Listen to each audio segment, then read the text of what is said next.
2x plus 3y minus 4 equal 0. రెండో equation 3x minus 2y minus 1 equal 0. చూడండి ఎలా ఉన్నాయి. ax plus by plus c equal 0 కదా. ఇప్పుడు నాకు దీని వాలు కావాలి అంటే చెప్పాలా మైనస్ ఎక్స్ గుణకము బై కింద రాస్తాం y గుణకం అని రాస్తాం. చెప్పండి మైనస్ ఎక్స్ గుణకం అంటే మైనస్ 2/3. ఏంటిది మొదటి రేఖ కాబట్టి మొదటి వాలు. అలానే రెండో రేఖ చెప్పండి. ఇక్కడ రెండవ రేఖకి రెండవ వాలు అంటే m2 కదా. ఇక్కడ కూడా ఫార్ములా చెప్పండి మైనస్ ఎక్స్ గుణకము బై కింద y గుణకం ఓకేనా.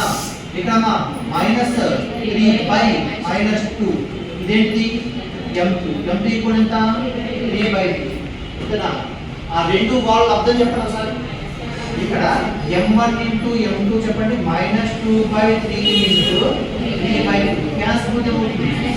అంటే ఇక్కడ రెండు వాల్ అప్పుడు -1 వస్తాయి. ఆ రెండు ఎలా ఉంటాయి లంబంగా ఉంటాయి. లంబంగా ఉంటే కోణం ఎంత అయింది ఇక్కడ చూడండి. రెండు రేఖలు ఏమవుతాయి లంబముగా ఉండును. కోణం θ ఈక్వల్ ఎంత π/2. కోణం π/2 కోణం ఎంత π/2.